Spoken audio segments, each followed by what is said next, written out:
ಆದ್ರೆ ಮೂರೂ ಪ್ರಕರಣಗಳು ಕೂಡ ಸುಳ್ಳು ಅಂತ ಹೇಳೋದನ್ನು ಅಣ್ಣಪ್ಪ ಸ್ವಾಮಿ ನಿರ್ಧಾರ ಮಾಡ್ತಾರೆ.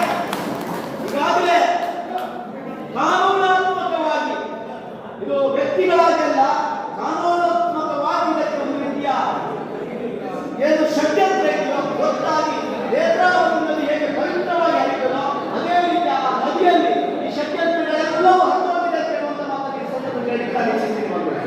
ಹಾಗಾಗಿ ಸಜ್ಜನರೊಟ್ಟಿಗೆ ನೀವಿರಿ, ಸಜ್ಜನರು ಮೌನವಾಗಿರುವುದು. ಆದರೆ ಆ ಮೌನ ಇದೆಯಲ್ಲ ಅದು ಅತ್ಯಂತ ಡೇಂಜರ್ ಇದೆ.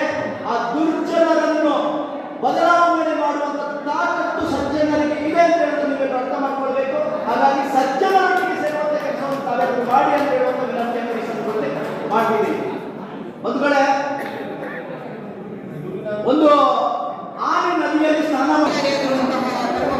ಪಾದಗಳಿಗೆ ನಮಸ್ಕರಿಸಿ ಕತ್ತಲೆಯಿಂದ ಬೆಳಕಿನೆಡೆಗೆ ನಿಮ್ಮೆಲ್ಲರನ್ನು ಹೊರತಂದಿರುವಂತಹ ಮಾತೃಶ್ರೀ ಅಮ್ಮನವರ ಪಾದಗಳಿಗೆ ನಮಸ್ಕರಿಸಿ ಸ್ಥಳ ಸಾನ್ನಿಧ್ಯ ದೇವರನ್ನು ಮನಸಾರೆ ಸ್ಮರಿಸಿ ವೇದಿಕೆಯಲ್ಲಿರುವಂತಹ ಎಲ್ಲ